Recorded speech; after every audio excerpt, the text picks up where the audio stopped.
For 3,000 years, the Galactic Consortium had cataloged every species, analyzed every civilization, and predicted every outcome with mathematical precision. Their vast neural networks could process the behavioral patterns of entire worlds in microseconds. Then humanity arrived. The initial data seemed routine, another young species taking its first tentative steps into the cosmic community. Bipedal mammals from a blue world in the galactic rim, barely past their nuclear age, with a curious tendency toward both cooperation and conflict. The consortium's analysts filed the preliminary report with little fanfare. Species classification, standard developing civilization. Threat level, negligible. Recommended status, observation only. But as the data poured in from monitoring stations across human space, something unprecedented happened. For the first time in the consortium's existence, their predictive algorithms began to fracture. Probability cascades collapsed into chaos. Mathematical models that had stood for millennia crumbled like sand. The humans weren't following any known pattern. They weren't behaving like any cataloged species. And most terrifying of all, every time the consortium thought they understood humanity, the humans proved them catastrophically wrong. Now, as emergency sessions convene across a dozen homeworlds, and the greatest minds in the galaxy struggle to comprehend what they've discovered, one question echoes through the halls of power. What happens when the species that prides itself on understanding everything encounters the one species that cannot be understood? The answer, as the galaxy is about to learn, will reshape the very foundations of galactic civilization. The observation deck of the consortium's central analysis station stretched for kilometers, its transparent walls offering an unobstructed view of the spiral arms of the Milky Way. Dr. HFY Mordoon stood motionless before the vast display, her four crystalline eyes processing data streams that would overwhelm most organic minds. As the chief behavioral analyst for the Galactic Consortium, she had spent the last 2 centuries cataloging the patterns of civilization itself. The holographic display before her showed a 3-dimensional map of known space, with each star system color-coded according to its inhabitants' behavioral classification. Blue for the peaceful Ashanti traders, red for the aggressive Vorkan Empire, green for the industrious keeper colonies. Thousands of civilizations, each neatly categorized and predictable in their actions. All except one small cluster of yellow dots near the galactic rim. Computer, display current status of species classification, 7742. Omega, HFY commanded, her voice carrying the melodic tones of her homeworld's crystalline atmosphere. The display shifted, zooming in on a modest collection of star systems surrounding an unremarkable yellow star. The designation appeared in flowing script: humans, Sol system, and colonial territories. The AI responded in its neutral tone. Predictive accuracy has decreased to 23.4% over the last standard year. Recommendation: immediate reclassification required. HFY's secondary eyes dimmed with concern. In 3,000 years of consortium history, no species had ever fallen below 85% predictive accuracy. The mathematical models that govern galactic politics, trade, and diplomacy all depended on the fundamental assumption that intelligent behavior followed discoverable patterns. The door to the observation deck chimed softly, and Admiral Kethvar entered. The Vorkan military leader's massive frame cast shadows across the holographic display, his 6 arms moving in the gesture of formal greeting despite the urgency that brought him here. Dr. Mordoon, the Council has reviewed your reports, Kethvar rumbled, his translator converting the subsonic growls into standard galactic.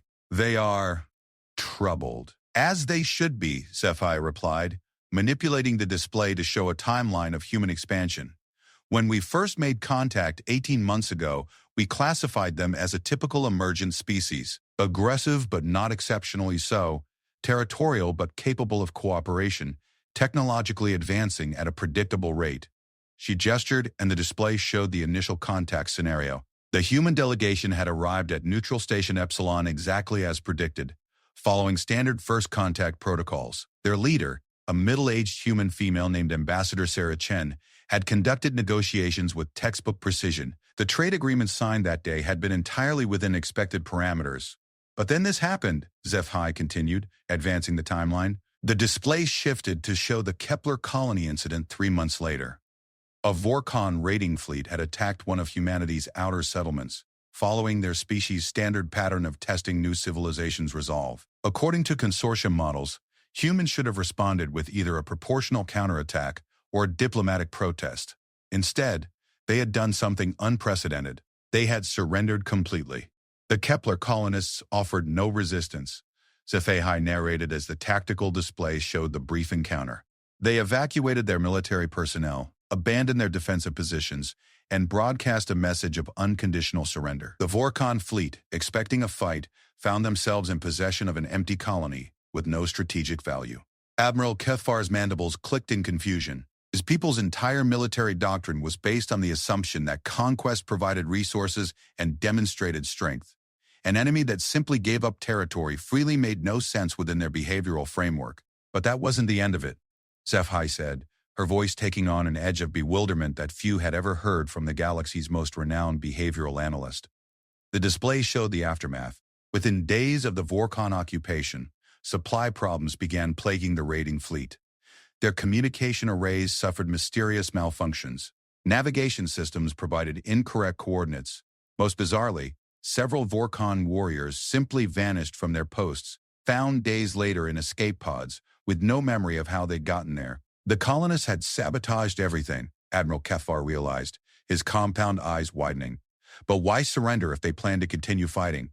That's what our analysts couldn't understand, HFY replied. According to every model, you either fight or you surrender. You don't do both simultaneously. But the humans seem to have created an entirely new category of warfare: collaborative resistance. The timeline advanced further, showing the Vorkon fleet's eventual retreat after 2 weeks of increasingly bizarre incidents. They had left with less than they'd arrived with, their morale shattered and their military reputation in shambles.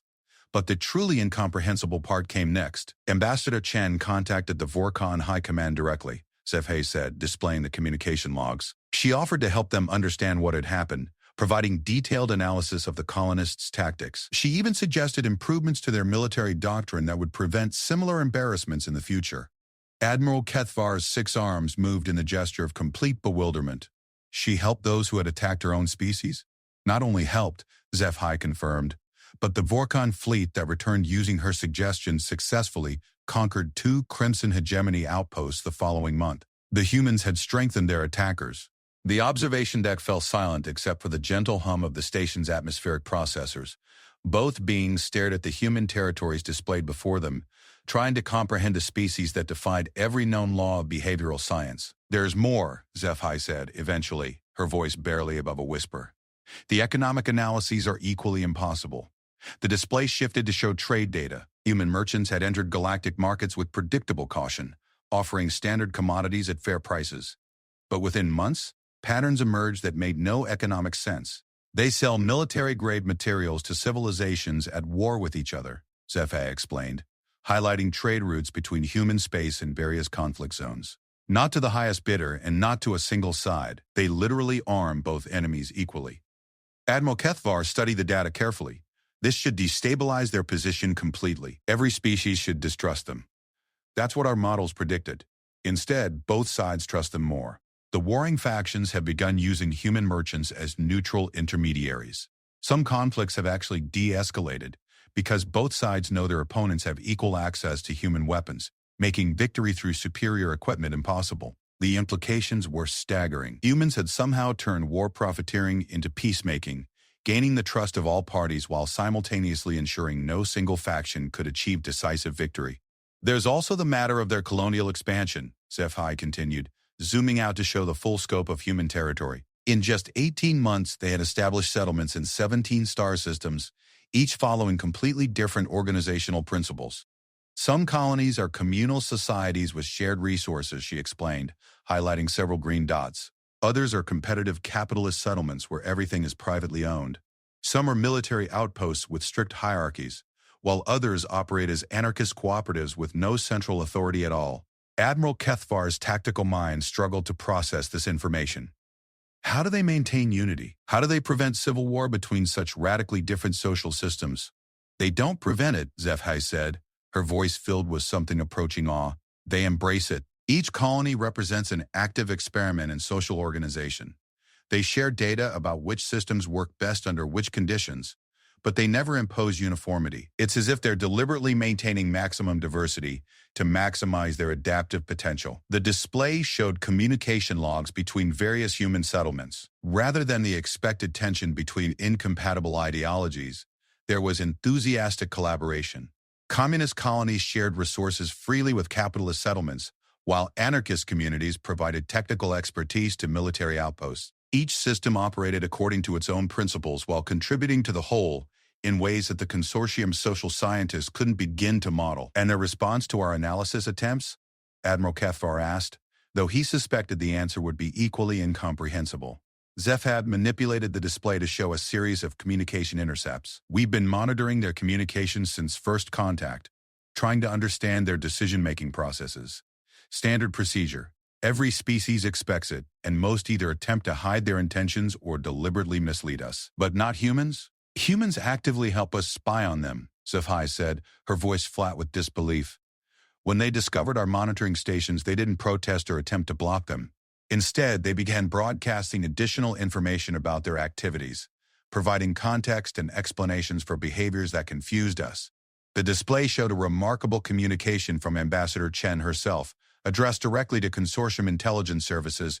We know you're trying to understand us, and we want to help. Here are the psychological profiles of our key decision-makers, our current strategic objectives, and the reasoning behind our recent actions. Please let us know if you need additional information. It's as if they want to be predictable, Admiral Cathvar mused, but they're so fundamentally different from other species that even complete transparency doesn't help us understand them. Exactly. And that brings us to the real crisis, Zeph said, her tone growing grave. 3 separate civilizations have petitioned for human intervention in their conflicts. Not as mediators, not as military allies, but as something entirely new, constructive disruptors, they call it. The display showed formal diplomatic requests from the Ashanti Trade Federation, the Kethtar Hive Mind, and even the notoriously xenophobic Crystalline Assembly. Each petition asked humanity to apply their unique problem-solving approaches to seemingly intractable issues. The Ashanti want humans to help them break a trade deadlock that's persisted for 60 years, Zeph explained. The Kethtar Hive Mind is requesting human assistance in resolving internal contradictions that are causing system-wide paralysis.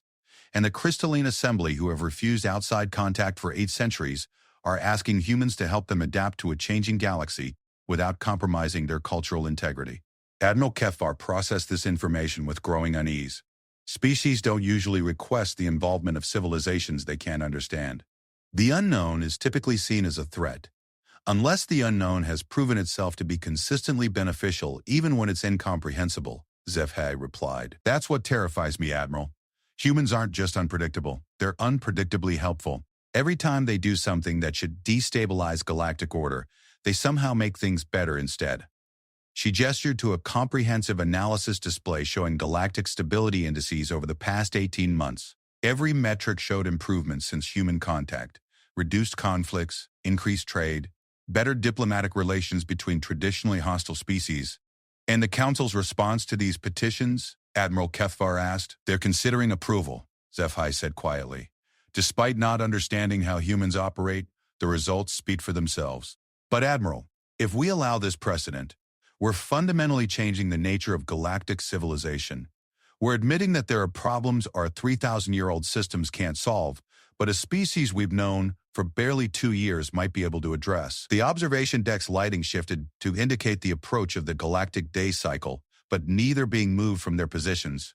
They continued staring at the yellow dots representing human space, each lost in contemplation of the impossible species that had shattered their understanding of how intelligent life was supposed to behave. There's one more thing, Zeph said finally. I've been analyzing patterns in human behavior, trying to find some underlying principle that might explain their actions. I think I've found something, but it's so alien to our way of thinking that I'm not sure I can articulate it properly. Admiral Cathvar turned his full attention to her, his military training demanding he understand any potential threat or opportunity. Most species optimize for survival, expansion, resource acquisition, or dominance, Zeph continued. Humans seem to optimize for something else entirely. They appear to be maximizing complexity. Complexity? Not technological complexity. Though they're advancing rapidly, systemic complexity. They seek out problems that are unsolved, situations that are stable but suboptimal, and they deliberately introduce variables that should create chaos but somehow result in higher-order organization instead. She gestured to the display showing human interventions over the past year. Look at the pattern.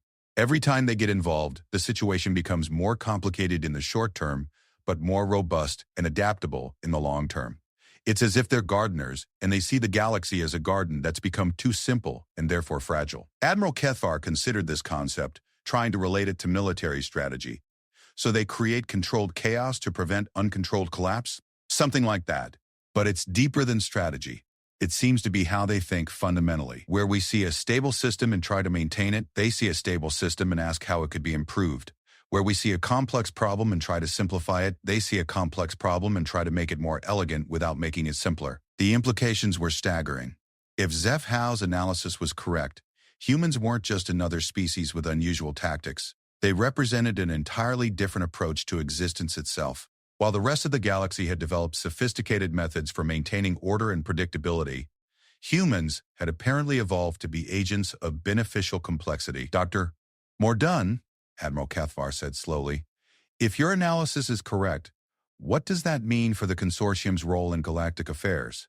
We've spent 3 millennia building systems to maintain stability and predictability. Zeph Hayes' 4 eyes dimmed as she considered the question that had been haunting her for weeks.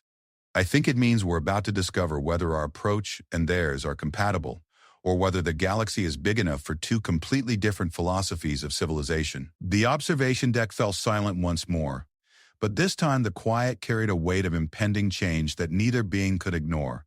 Somewhere in the yellow-marked systems of human space, a species unlike any other was continuing to do impossible things for incomprehensible reasons, and the galaxy would never be the same. The emergency session of the Consortium Council convened in the Great Assembly Hall on Nexus Prime, the administrative heart of galactic civilization. Representatives from 47 species filled the massive chamber, their diverse forms creating a living mosaic of galactic diversity. The usual decorum that characterized council sessions was notably absent as delegates clustered in urgent discussion groups, their translators working overtime to convey concerns across linguistic barriers. High Counselor Vextara called the session to order with the traditional harmonic chime, her serpentine form rising from the central podium. As a member of the Eternal Archive species, she had personally witnessed the rise and fall of dozens of civilizations over her 8th-century lifespan. Nothing in that experience had prepared her for what she was about to discuss. Esteemed colleagues, she began, her words automatically translated into 46 languages. We gather today to address what may be the most significant development in consortium history. The species designated as Homo sapiens, commonly known as humans, has presented us with challenges that strike at the very foundation of our understanding of intelligent behavior. A ripple of uneasy movement passed through the assembly. The crystalline collective's representative chimed with anxious harmonics, while the hive mind delegation's 1,000 voices whispered in perfect unison. Dr. Zephi Mordoon of the Behavioral Analysis Division will present her findings, Vextara announced, stepping aside as the crystalline analyst approached the podium. Zephi activated the chamber's holographic systems, filling the vast space with data visualizations that stretched from floor to ceiling. The assembled delegates found themselves surrounded by charts, graphs, and 3-dimensional models that painted a picture of systematic impossibility. Honored representatives, Zephi began, I will be direct. In 3,000 years of consortium analysis, we have never encountered a species that operates outside the fundamental laws of behavioral prediction. Until now, the primary display showed a comparison chart labeled Predictive Accuracy Over Time. Every known species maintained a steady line above 85%, with most holding steady above 95%. Only one line showed a dramatic descent from normal parameters to what could only be described as statistical chaos. Humans began as a perfectly normal species, Zeph Hay explained. Initial contact suggested standard behavioral patterns: territorial but not excessively aggressive, competitive but capable of cooperation, curious but cautious about new technology. Our models projected their development along established pathways. She gestured, and the display shifted to show first contact protocols.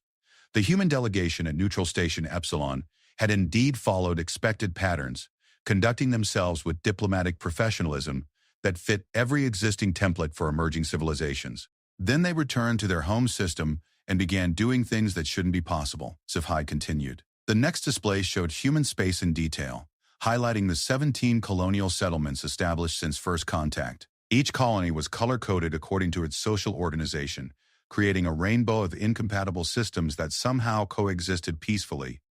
Standard colonization patterns involve replicating successful homeworld social structures, she explained. Species may modify these structures based on local conditions, but the underlying principles remain consistent. Humans have instead created deliberate diversity that defies every model of social cohesion. Ambassador Kethvar of the Vorkon Empire stood to speak, his 6 arms moving in the gesture of witness truth. The humans' actions during the Kepler colony incident violated every known principle of defensive strategy. They surrendered to preserve life, then continued fighting to preserve principle. Our military analysts have studied the encounter for months and still cannot determine whether it represents cowardice or cunning. Both and neither, replied Dr. Yathara from the Cerebral Collective, her enlarged cranium pulsing with neural activity. We attempted to analyze human decision-making patterns using our most advanced cognitive models. The results suggest they make decisions using criteria that don't exist in our theoretical frameworks. Murmurs of concern rippled through the chamber as representatives absorbed the implications. The Cerebral Collective's analytical capabilities were legendary. If they couldn't understand human thinking, it might be fundamentally incomprehensible. High Counselor Vexthara raised a clawed appendage for silence. Dr. Mordoon, please present the specific incidents that led to this emergency session. HFY manipulated the display to show recent developments across human space. 3 days ago, the Ashanti Trade Federation's century-old deadlock was resolved through human intervention. The situation involved a complex dispute over mining rights in the Kepler-Beforto system, with neither the Ashanti nor the local Kepler inhabitants able to reach agreement despite decades of negotiation. The display showed the contested system, with detailed charts of failed negotiation attempts dating back 63 years. Every conceivable compromise had been tried, every angle explored, every incentive offered. The situation had become a textbook example of intractable diplomatic deadlock. Ambassador Chen arrived with a team of human mediators, Zefhe continued. But instead of mediating between the existing parties, they introduced a third option that neither side had considered. They proposed that the Ashanti and Capillarians form a joint partnership to invite the Crystalline Assembly to establish a mining operation in the disputed territory. A shocked silence filled the chamber.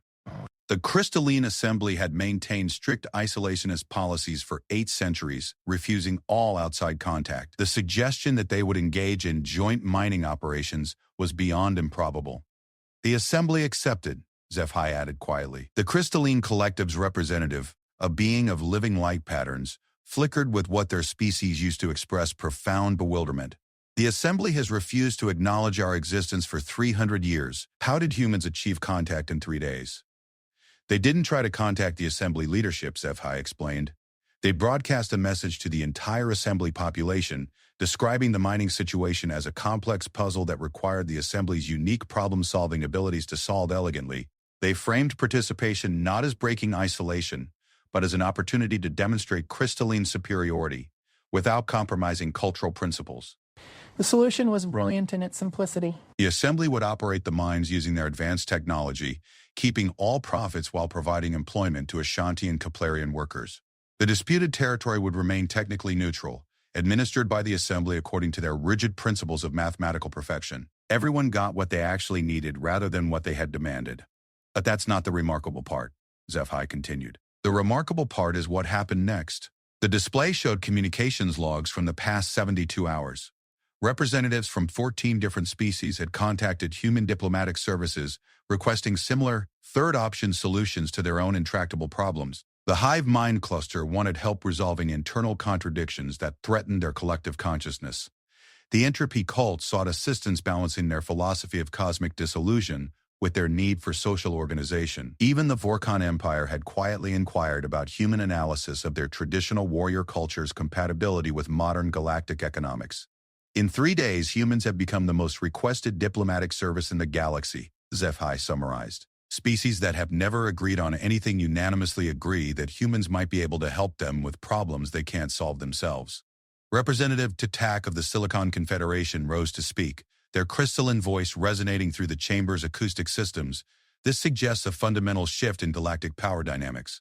If humans become the primary solution providers for complex problems, they effectively become the most influential species in the consortium despite having no formal authority.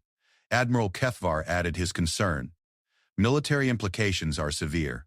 A species that can resolve conflicts through means our strategists cannot predict or counter represents an unprecedented security challenge. How do you defend against tactics you cannot understand? More importantly, interjected Dr. Allison, Ithara, How do you maintain social stability when one species can routinely solve problems that your own civilization considers unsolvable? The psychological impact on member species could be devastating. High Counselor Vexthara nodded gravely. These concerns bring us to the central question. The Council of Worlds has received formal petitions from 8 member species requesting human intervention in critical situations. Some of these involve existential threats to entire civilizations. The display shifted to show the most urgent cases. The thermal builders faced extinction as their home star entered an unstable phase, but their attempts to evacuate had stalled due to religious objections to abandoning their sacred sites. The binary consciousness species was experiencing systematic identity fragmentation that threatened their dual nature. The Echo tribes had lost the ability to communicate with their ancestral memory networks, cutting them off from thousands of years of accumulated wisdom. Each case represented a type of problem that had historically been considered insoluble. Cultural conflicts so fundamental that resolution seemed impossible without destroying the species' essential nature. Preliminary human analysis suggests solutions exist for all 8 cases. Zeph Hao reported. Ambassador Chen's team has requested permission to conduct full assessments, with implementation contingent on council approval. The chamber erupted in debate. Representatives argued in dozens of languages simultaneously, their translators struggling to keep pace with the rapid exchange of concerns, hopes, and fears. Some saw opportunity where others saw threat. Some welcomed help where others feared dependence. Through the chaos, one voice cut clearly, the harmonic chime of the Eternal Archive's High Counselor, calling for order. Vexthara's centuries of experience commanded attention, even in crisis. The fundamental question before us, she announced, is not whether humans can solve these problems. Based on their demonstrated capabilities, we must assume they can. The question is whether we allow them to do so, and what that decision means for the future of galactic civilization. She gestured to the display showing consortium membership over 3 millennia. Our union was built on shared understanding, predictable interactions, and mutual respect for established protocols. We have created stability through comprehension, order through analysis, and peace through predictability. The display highlighted the complex web of treaties, trade agreements, and diplomatic frameworks that held 47 species in harmonious cooperation. Humans operate outside these frameworks, Vexthara continued. They achieve results through methods we don't understand, using principles we can't predict, creating solutions we couldn't imagine. The question we must answer today is whether our civilization can adapt to include a species that functions on entirely different assumptions about how the universe should work. Representative Quiltar of the Harmony Singers rose to speak, their melodic voice carrying undertones of deep concern. High Counselor, our species has maintained social cohesion for 2,000 years through perfect predictability. Our population functions as a living symphony where every individual knows their part in advance. If human unpredictability spreads to our people, our civilization could fragment overnight. Similar concerns echoed from other delegates. The collective consciousness species feared that human individualism could disrupt their shared mental networks. The pattern keepers worried that human chaos tolerance could undermine their mathematical approach to social organization. The traditional builders expressed anxiety that human innovation obsession could destabilize their carefully preserved cultural heritage. Yet other voices offered different perspectives. Dr. Yathara of the Cerebral Collective spoke thoughtfully. Perhaps the question is not whether we can understand humans, but whether we need to. Their results speak for themselves. Every intervention has improved outcomes for all parties involved. Should effectiveness require comprehension? Ambassador Kethvar added grudging respect. In military terms, humans represent a force multiplier unlike anything in galactic history. They don't defeat enemies. They turn enemies into allies through methods so unexpected that opposition becomes collaboration. The strategic implications are staggering, but the results are undeniably beneficial. The debate continued for hours, with representatives wrestling with implications that stretched far beyond immediate policy decisions. They were discussing whether to fundamentally alter the nature of galactic civilization, opening their ordered society to influence from a species that seemed to thrive on beneficial chaos. Finally, Dr. Zeph High rose from her position at the analysis station. Honored representatives, I have been monitoring human communications during our discussion. I believe you should see this. The display shifted to show a live communication feed from Ambassador Chen herself, broadcasting from the human embassy station in orbit around Nexus Prime. Esteemed members of the Consortium Council, Chen's image said, her calm demeanor unchanged despite the magnitude of the decision being discussed. We are aware that our methods cause concern, and we want to address your fears directly. She gestured to data displays showing human analysis of consortium social structures. Your civilization represents one of the most remarkable achievements in galactic history. This is extraordinary by any measure, and we have no intention of disrupting something so valuable.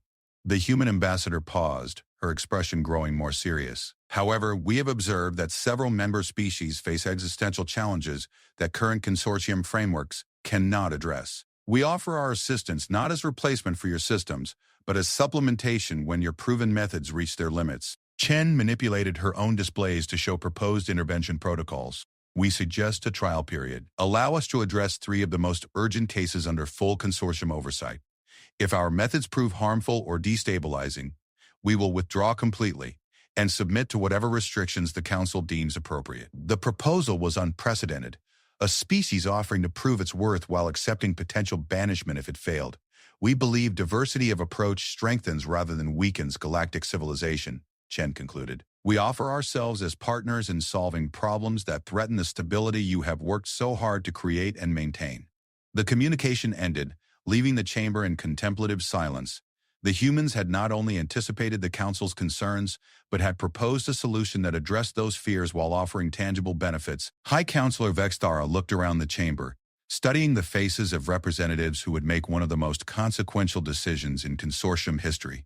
We will recess for individual species consultation, she announced. When we reconvene, we will vote on whether to accept humanity's proposal for limited intervention under Council oversight. As delegates filed from the chamber, each group absorbed an urgent discussion about the impossible species that had turned galaxy's understanding of itself upside down. One fact remained clear. Whatever decision they made would reshape the future of galactic civilization in ways none of them could predict. The only certainty was that humans had done it again, created a situation where the outcome was completely unpredictable, but somehow felt inevitable at the same time. The thermal builder homeworld of Scorius Prime hung in space like a dying ember, its surface temperature rising steadily as the system's star entered its final unstable phase. On the planet's surface, crystalline spires that had stood for millennia began to show stress fractures from the increasing heat. This was the first test case for human intervention under consortium oversight, and failure would mean the extinction of an entire species. Dr. Forsalek, Sarah Chen stood in the observation dome of the orbital research station, watching thermal readings fluctuate across displays that painted an increasingly grim picture. Beside her, thermal builder prime architect Keltanos radiated heat signatures that conveyed profound distress in his species' emotional language. The sacred mathematics are clear. Keltanos communicated through harmonic resonances that her universal translator converted to audible speech. To abandon Scorius Prime is to sever our connection to the eternal equations that have guided our civilization for 8,000 years. Yet to remain means certain death as our star becomes increasingly volatile. Chen studied the cultural briefings that filled her augmented reality display. The thermal builders didn't just live on Scorius Prime. Their entire religious and scientific framework was built around the planet's unique geological formations. Sacred sites scattered across the world contained crystalline matrices that they believed held the mathematical secrets of universal order. To them, evacuation wasn't just relocation, it was spiritual death. Prime architect, Chen said carefully, help me understand the nature of these eternal equations. Are they physical phenomena that exist only here? Or are they principles that could theoretically be found elsewhere? Keltanos' heat signature shifted to patterns indicating deep contemplation. The question struck at the heart of theological debates that had consumed his people for generations. The equations exist within the resonance patterns of our sacred crystal matrices, he explained. These formations took millions of years to develop in harmony with Scorius Prime's unique mineral composition and gravitational fields. They cannot be replicated elsewhere. Chen nodded, accessing geological surveys of nearby systems that her team had been analyzing since arriving. What if I told you we found evidence that similar crystal matrices exist naturally on at least 3 worlds within range of your evacuation capabilities? The thermal builder's temperature spiked with surprise. Impossible. The precise conditions required for equation-bearing crystals cannot occur randomly. You're right, Chen agreed, manipulating her displays to show detailed analysis of the candidate worlds. They don't occur randomly. They occur predictably, under specific conditions, that we can now identify and locate because we understand what we're looking for. She highlighted a world designated Kepler 438b, showing mineral surveys that revealed extensive crystalline formations. This planet formed under similar conditions to Sirius Prime, but its star is stable and will remain so for billions of years. More importantly, its crystal matrices show harmonic properties that match your sacred sites. Keltano studied the data with growing excitement, his heat signature brightening as he processed the implications. If the equations exist elsewhere, then perhaps, but no, we cannot simply abandon our ancestors' work. Who said anything about abandoning it? Chen asked with a slight smile. What if we could preserve and transport it? Over the next several hours, Chen outlined a plan that would have seemed impossible to any species other than humans. Rather than evacuating Sirius Prime and abandoning their sacred sites, the thermal builders would systematically map every crystal matrix on their homeworld, documenting the harmonic equations contained within each formation. This knowledge would then be used to identify corresponding matrices on their new world, creating a living library that preserved their ancestral wisdom while ensuring their survival. But the truly innovative aspect of the plan addressed the spiritual crisis that evacuation would create. Instead of seeing relocation as abandonment, the thermal builders would frame it as expansion, carrying their sacred mathematics to new worlds and potentially discovering additional equations that their ancestors had never imagined. You're suggesting we become mathematical missionaries, Keltanos realized, his temperature fluctuations indicating a mixture of excitement and apprehension. I'm suggesting you become what you've always been, Chen replied. Seekers of mathematical truth. The difference is that now you'll have multiple worlds to explore instead of being limited to one. The proposal required extensive cultural consultation with thermal builder religious authorities, scientific institutions, and civic organizations. For 3 weeks, debates raged across Sirius Prime as the species wrestled with the most fundamental challenge to their worldview in recorded history. During this time, Chen's team worked with consortium xenoarchaeologists to conduct detailed surveys of the candidate worlds. What they discovered exceeded everyone's expectations. Not only did these planets contain crystal formations similar to those on Sirius Prime, but they also showed evidence of mathematical relationships that the thermal builders had never encountered. Prime Architect, Chen announced during the final consultation session, we believe your new homeworld may contain equations that are more complex and beautiful than any your species has previously discovered. She displayed harmonic analysis showing crystal resonances that followed mathematical progressions unknown to thermal builder science. The pattern suggested levels of universal complexity that their current theoretical framework couldn't fully describe.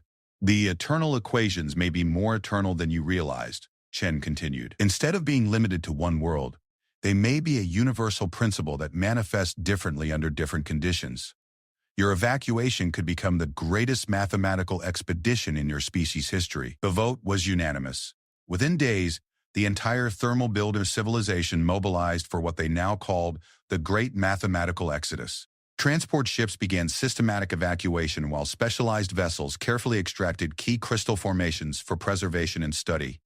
What had started as desperate flight from a dying world became a celebration of expanded possibilities. As the last thermal builder transport departed Sirius Prime, Keltano sent a message to Chen that his species would treasure for generations. Human ambassador, you have not saved our civilization. You have liberated it. The second test case presented entirely different challenges. The binary consciousness species of Gemini Station existed as paired entities, with each individual sharing consciousness between two distinct physical forms. This dual nature had been the foundation of their society for millennia, enabling them to perceive reality from multiple perspectives simultaneously. But something had gone wrong. Over the past year, increasing numbers of binary consciousness individuals had begun experiencing identity fragmentation, their dual nature fragmenting into separate, uncoordinated entities. The condition was spreading like a virus through their population, threatening to destroy the very essence of what made them unique. Dr. Chen arrived at Gemini Station to find a species in crisis. The station itself reflected their binary nature, with every structure, system, and social space designed for paired occupation.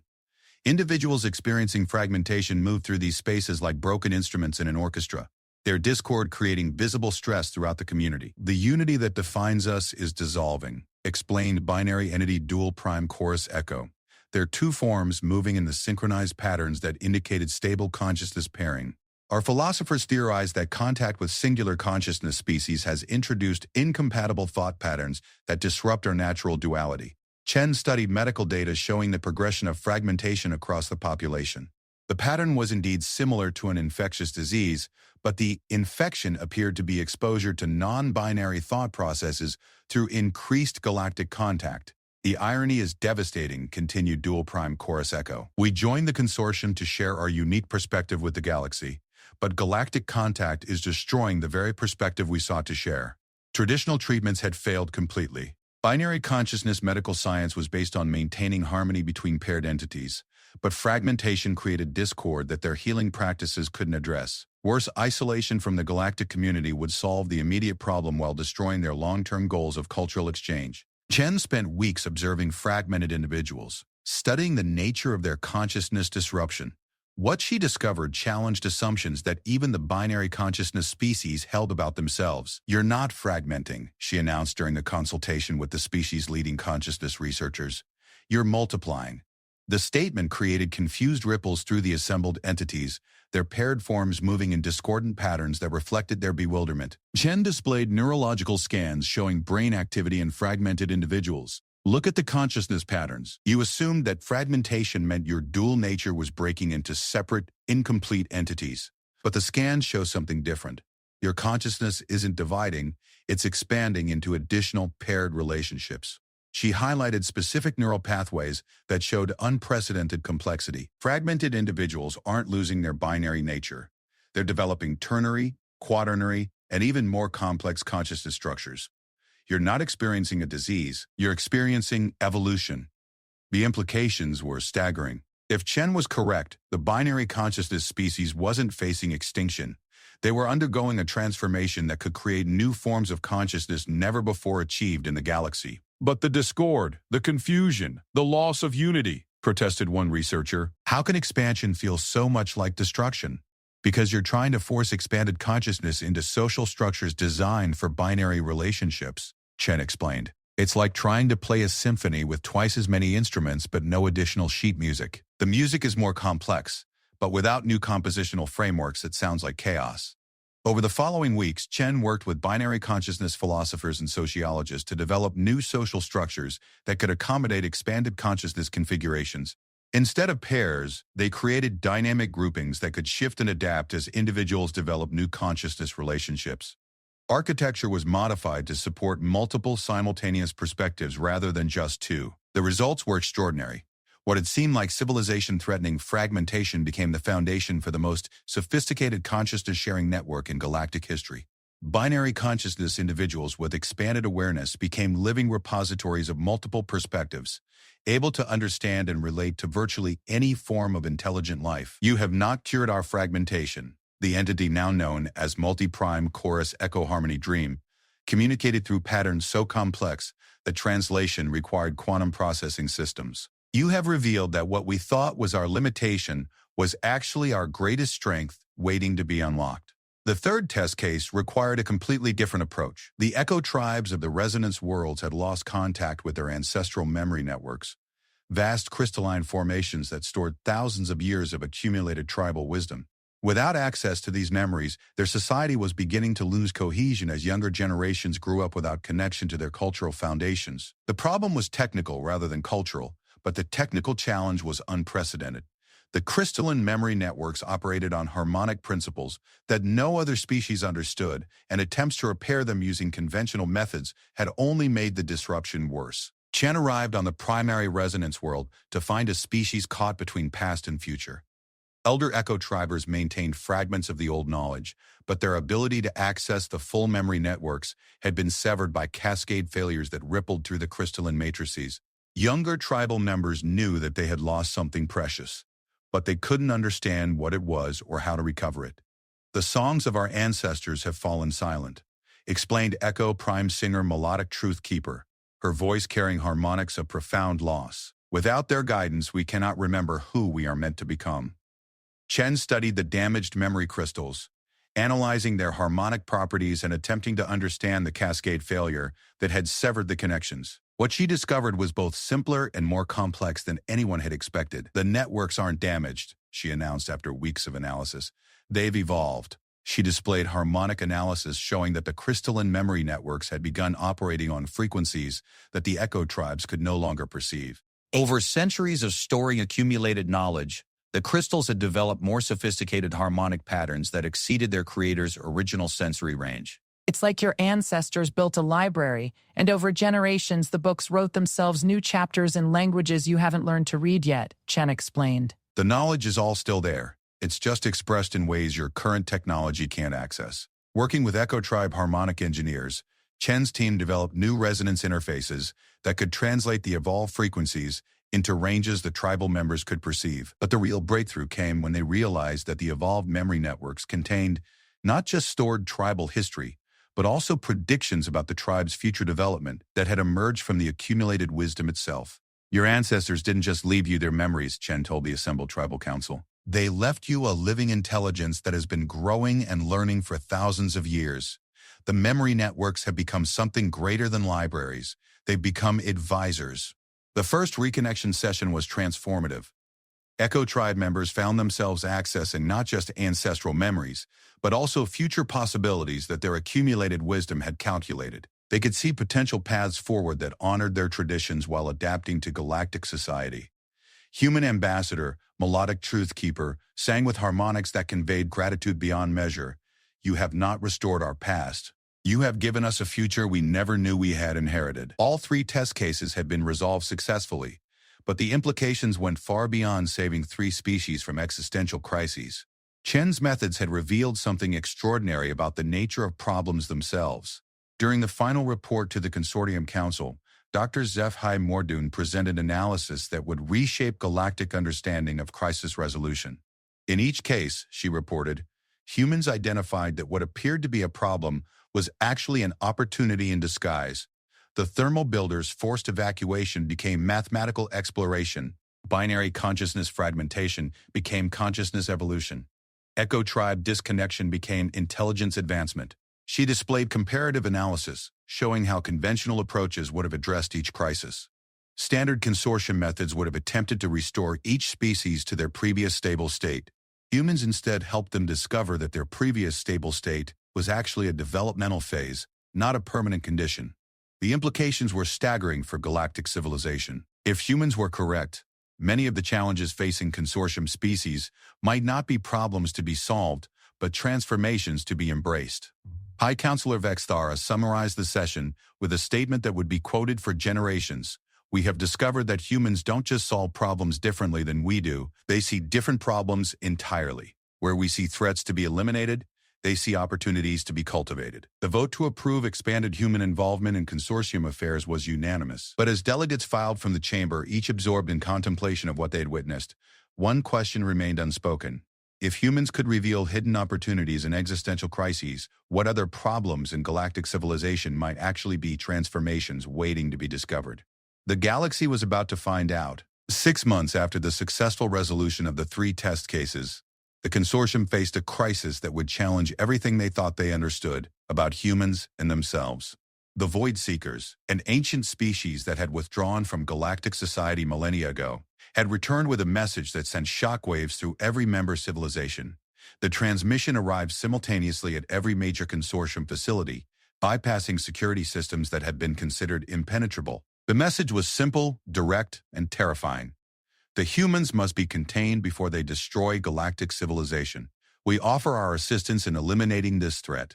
Emergency sessions convened across consortium space as species leaders struggled to understand how humanity had gone from celebrated problem solvers to existential threats in the span of months.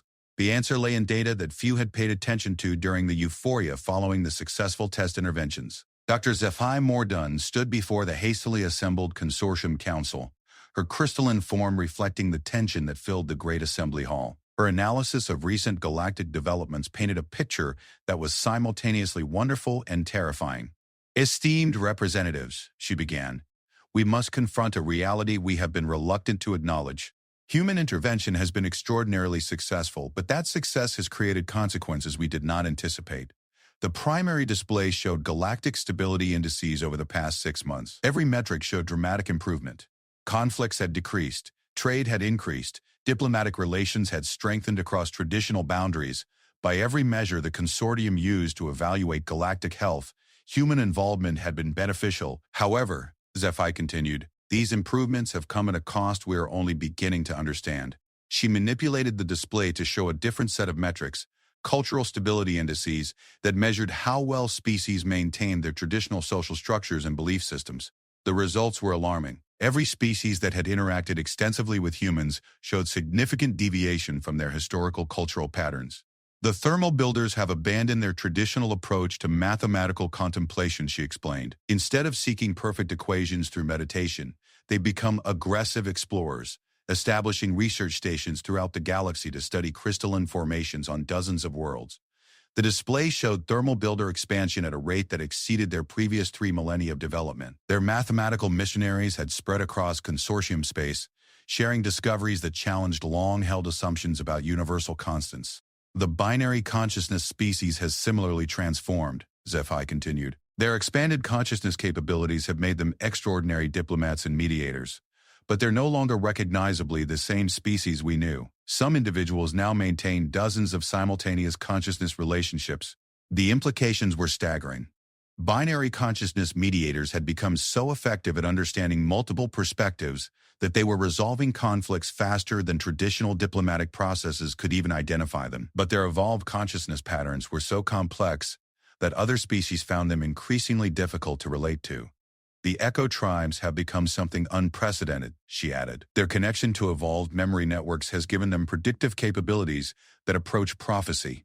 They're offering guidance to other species based on future possibilities they can perceive but cannot fully explain. Representative Quiltar of the Harmony Singers rose to speak, their melodic voice carrying undertones of deep concern. Dr. Mordun, are you suggesting that human intervention transforms species into something other than what they were? I'm suggesting that human intervention reveals what species could become, rather than preserving what they have been. HFY replied. The question is whether this transformation represents evolution or destruction of cultural identity. Admiral Kefvar added his observations from a military perspective. The strategic implications are profound. These transformed species operate with capabilities and motivations that don't fit existing alliance structures. The Thermal Builder Research Network has more comprehensive intelligence about galactic resources than any military organization. Binary consciousness mediators can predict and prevent conflicts before they develop into actionable threats. Echo Tribe advisors are influencing policy decisions based on future scenarios that may or may not occur. High Counselor Vexthara nodded gravely. This brings us to the Void Seekers' warning. They claim that human influence is destroying the stable civilization we have spent millennia building. The display shifted to show historical data about the Void Seekers themselves. They had been among the consortium's founding species, contributing advanced technologies and philosophical frameworks that formed the basis of galactic society. But 12,000 years ago, they had voluntarily withdrawn from galactic affairs, establishing hidden colonies in deep space where they could pursue their own development without interference. The Void Seekers achieved something unprecedented, HFY explained. They created a civilization based on perfect predictability. Every individual knows their role. Every social interaction follows established patterns. Every decision is made according to algorithms that have been refined over millennia. They eliminated chaos, conflict, and uncertainty from their society. The achievement was remarkable from a sociological perspective. The Void Seekers had solved the fundamental problem of civilization: how to maintain order and purpose across vast populations and timescales. Their society was a living machine of perfect efficiency and harmony, but they also eliminated growth, creativity, and adaptation, HFY continued. Their civilization is perfectly stable because it never changes. They achieved immortality by becoming static. The Consortium Council absorbed this information with growing unease. The Void Seekers represented the logical extreme of their own approach to galactic management: perfect order through complete predictability. Their message to us is clear, High Counselor Vexthara summarized. They see human influence as a force of chaos that threatens to destroy the stability-based civilization they helped create. From their perspective, our recent transformations represent existential threats to galactic order. Dr. Chen's image appeared on the communication displays as she joined the session from the human embassy station. Her calm demeanor remained unchanged despite the gravity of the situation being discussed. Honored representatives, she began, we have been monitoring the Void Seekers' communications and analyzing their concerns. We understand their perspective, and we take their warnings seriously. She gestured to displays showing comparative analysis between static and dynamic civilizations. The Void Seekers have achieved something extraordinary. They have eliminated suffering, conflict, and uncertainty from their society. This is a remarkable accomplishment that deserves respect and admiration. Chen paused, her expression growing more thoughtful. However, they have also eliminated the possibility of becoming anything other than what they are. They have achieved perfection at the cost of potential.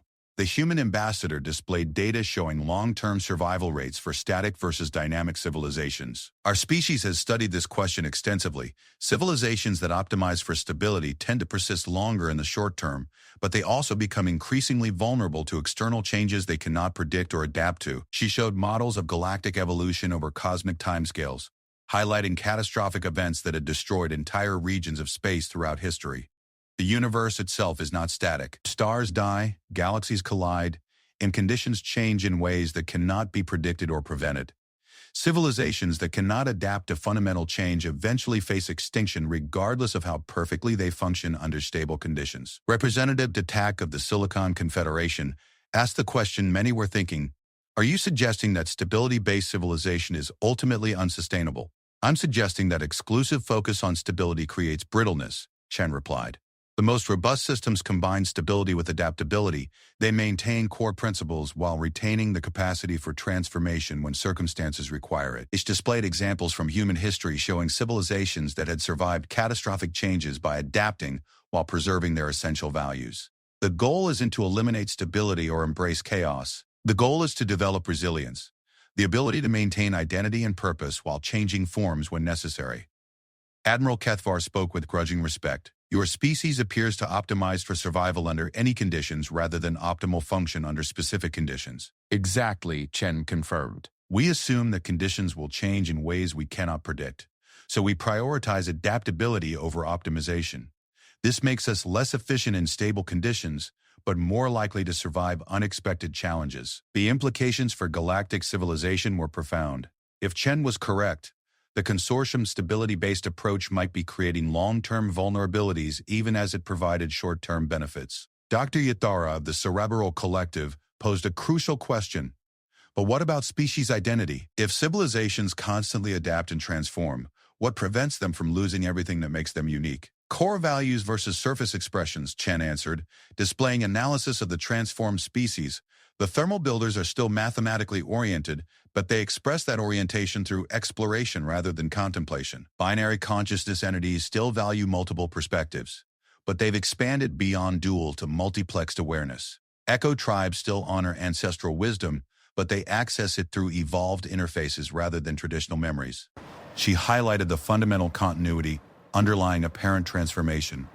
Identity comes from core values and purposes, not from specific methods or structures. The strongest identities can express themselves through many different forms while remaining essentially unchanged. The debate that followed consumed hours as representatives wrestled with the most fundamental questions about civilization itself. Should galactic society prioritize stability or adaptability? Was transformation equivalent to destruction, or was resistance to transformation the real threat to survival? How could they balance the Void Seekers' legitimate concerns about chaos with humanity's compelling arguments about resilience? Through it all, one fact remained clear. The galaxy had reached a crossroads.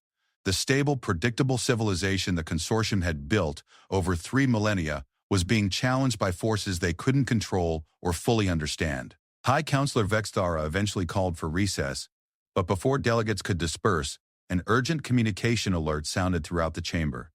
The source was immediately recognizable, a Void Seeker transmission of unprecedented scope and power. Consortium species, the message began.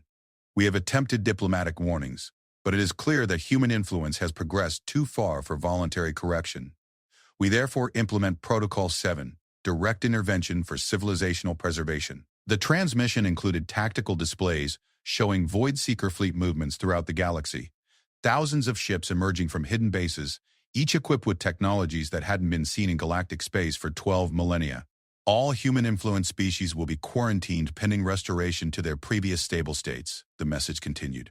Human settlements will be evacuated and their population relocated to supervised containment facilities. These measures are regrettable but necessary to preserve galactic civilization. The chamber erupted in chaos as representatives realized they were witnessing the beginning of a war unlike any in galactic history. This wouldn't be a conflict between competing empires or territorial disputes between neighbors. This would be a war between two completely different philosophies of existence itself: stability versus adaptability, predictability versus resilience, order versus growth. Dr. Chen's image remained steady on the communication displays as alarms sounded throughout consortium space. "Honored representatives," she said quietly, "it appears we're about to discover which approach to civilization is better adapted for survival under conditions of extreme stress." Admiral Kethvar was already accessing military communication networks, coordinating defensive preparations across consortium space.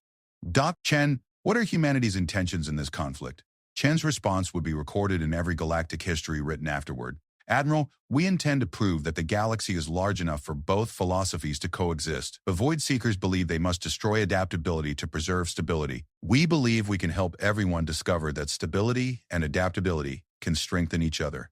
As Void Seeker fleets moved toward their targets across dozens of star systems, the galaxy prepared for a war that would determine not just who would control galactic space, but what form galactic civilization would take for millennia to come. The humans had done it again, created a situation where the outcome was completely unpredictable but somehow felt inevitable.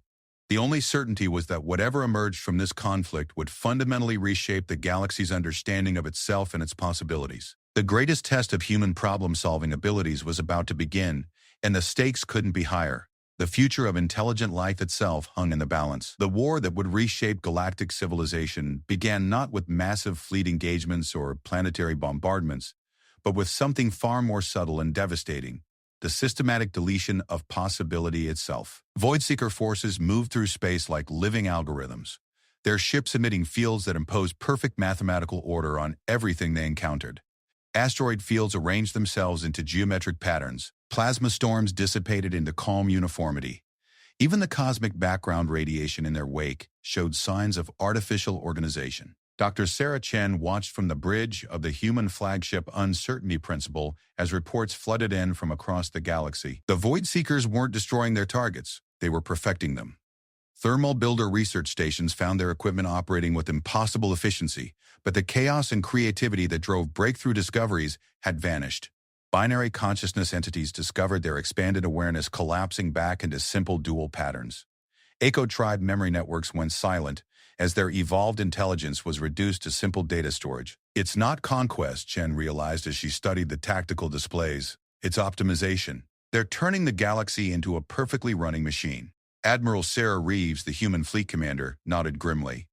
"And machines don't grow, adapt, or surprise anyone. They just run until they break down."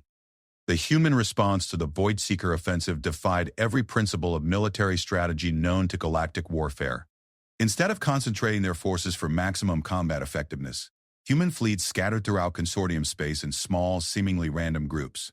Instead of fortifying key strategic positions, they abandoned their most important facilities. Instead of coordinating with consortium forces for unified defense, they operated independently with no apparent overall plan. To military analysts across the galaxy, the human strategy looked like complete chaos bordering on suicide. The battle conserved, they're making every mistake in the tactical handbook, Admiral Kethvar reported to the emergency session of the Consortium War Council. No concentration of force, no strategic depth, no coordination with allies. The Void Seekers should be destroying them effortlessly. But the Void Seekers weren't destroying them. In fact, something unprecedented was happening.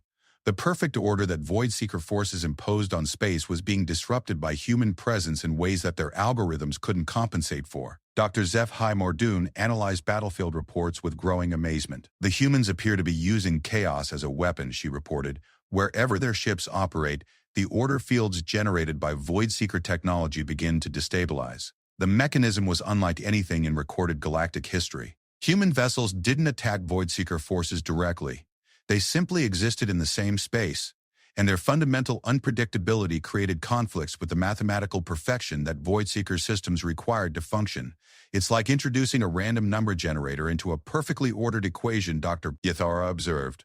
"The equation can't solve itself because there's always an element it cannot predict or control." But the real shock came when consortium forces began reporting their own experiences in human-affected combat zones. Species that had been struggling against Void Seeker order fields found their natural abilities returning when human vessels operated nearby. Thermal builders resumed their creative mathematical explorations. Binary consciousness entities recovered their expanded awareness. Echo tribes reconnected with their evolved memory networks.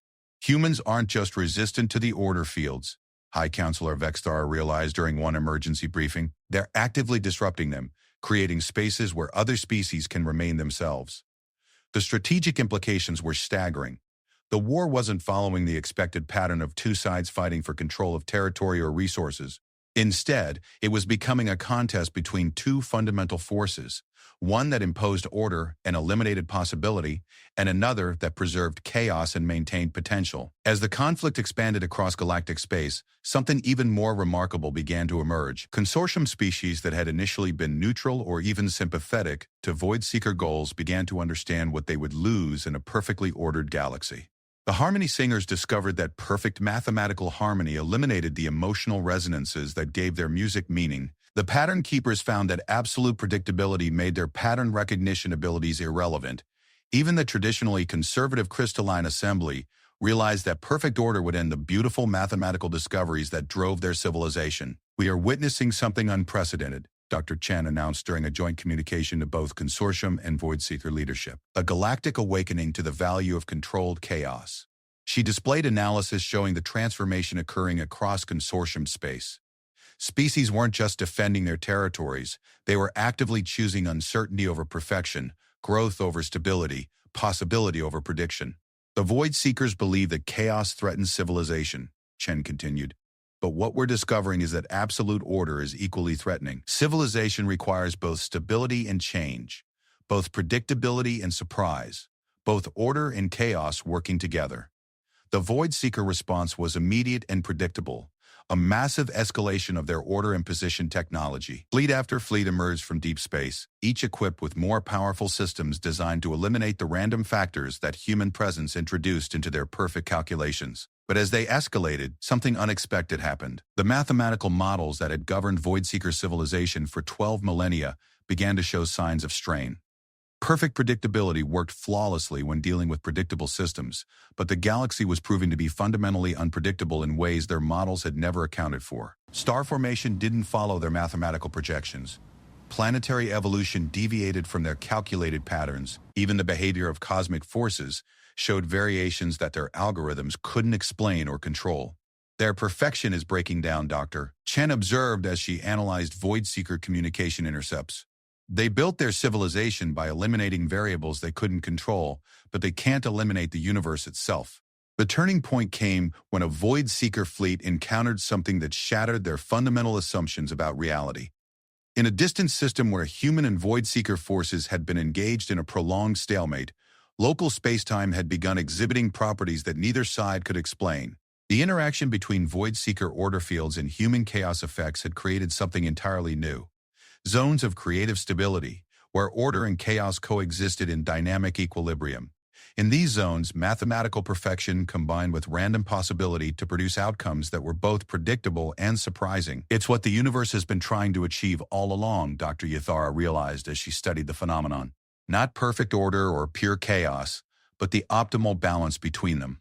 The creative stability zones exhibited properties that amazed scientists from across the galaxy. Matter organized itself into structures that were both mathematically perfect and functionally adaptive. Energy fields maintained precise patterns while remaining capable of instant reconfiguration. Even life in these zones showed enhanced capabilities, combining the reliability of ordered systems with the innovation potential of chaotic processes. More importantly, species operating within creative stability zones found that they could maintain their essential nature while developing unprecedented new capabilities. Thermal builders achieved mathematical insights that combined perfect logical rigor with intuitive leaps. Binary consciousness entities discovered consciousness configurations that were both stable and infinitely expandable. Echo tribes accessed memory networks that contained both preserved wisdom and emergent intelligence. "This is what human influence has been creating all along," High Counselor Vexthara announced during the session that would determine the war's outcome. Not the destruction of order or the embrace of chaos, but the discovery of how they can work together. The final confrontation came not through military victory, but through revelation. As creative stability zones expanded throughout the galaxy, even Voidseeker forces began to experience their effects. For the first time in 12 millennia, Void-seeker individuals found themselves capable of thoughts and actions that their perfect algorithms hadn't predetermined. The experience was initially terrifying for a species that had eliminated uncertainty from their existence. But gradually, some void seekers began to discover that unpredictability didn't necessarily mean destruction. It could also mean possibility. The breakthrough came when a group of void seeker scientists, operating within a creative stability zone, achieved something their civilization had considered impossible. They improved their perfect mathematical models by introducing controlled random elements that made the models more accurate, not less. "We have been incomplete," the message from Void Seeker Command transmitted across the galaxy. Our perfection was achieved by eliminating elements that we could not understand, not elements that were unnecessary. The war ended not with surrender or victory, but with integration. Void Seeker ordered technology combined with human chaos generation to create stability field generators that could establish creative stability zones anywhere in the galaxy. Species could choose the level of order and chaos that best supported their development, adjusting the balance as their needs evolved. "We offer you a new framework for galactic civilization," Dr. Chen announced during the treaty negotiations. "Not the choice between order and chaos, but the tools to find the optimal balance for each situation." The resulting Galactic Accord established principles that would guide interstellar society for millennia to come. Species could pursue perfect order if that served their development, but they could also embrace controlled chaos if that better supported their goals. Most importantly, they could experiment with different balances and change their approach as they grew and evolved. The thermal builders established research colonies that ranged from perfectly ordered mathematical monasteries to chaotic experimental stations where breakthrough discoveries emerged from controlled randomness. Binary consciousness entities created social structures that supported everything from simple dual awareness to complex multiple perspective networks. Echo tribes developed memory systems that preserved ancestral wisdom while generating new insights from the interaction between past and present. Even the void seekers emerged from their isolation, establishing colonies that experimented with carefully controlled levels of unpredictability. They discovered that small amounts of chaos made their perfect systems more robust rather than less reliable. The galaxy has learned something fundamental about itself, Dr. HFY Mordoon concluded in her final report on the human integration period. Intelligence does not require a single optimal approach to existence. It benefits from diversity of approach, from the tension between different philosophies, from the creative friction that emerges when order meets chaos. But perhaps the most remarkable outcome was what the galaxy learned about humanity itself. During the final negotiations, Dr. Prowse said, "Chen revealed something that recontextualized everything humans had done since first contact. We knew this day would come," she admitted to the assembled galactic representatives. "Our species has encountered similar situations before, in our own development and in contact with other forms of intelligence in our home region of space." She displayed data that had been carefully concealed during humanity's integration into consortium space. "We are not a young species making first contact with galactic civilization. We are representatives of a mature interstellar community that has learned to balance order and chaos across multiple star systems and dozens of intelligent species." The revelation was staggering. Humanity hadn't stumbled onto solutions for galactic problems. They had arrived with thousands of years of experience in exactly these kinds of challenges. "But why the deception?" High Counselor Vexthara asked. "Because no one learns balance by being told about it," Chen replied. "Understanding comes through experience. The galaxy needed to discover for itself that its approach to civilization had limitations, and that those limitations could become strengths when properly integrated with other approaches. The final shock came when Chen revealed the scope of human civilization. "Our home region contains 47 species living in creative stability zones that we helped establish over the past 3 millennia. We came to your part of the galaxy because we detected signs that you were approaching a crisis point that our experience could help address." Admiral Kethvar asked the question everyone was thinking: "How many other galactic regions have you contacted?" "This is our 5th integration," Chen replied calmly. Each previous region faced similar challenges, advanced civilizations that had optimized so effectively for stability that they were becoming vulnerable to change, or so effectively for change that they were becoming chaotic.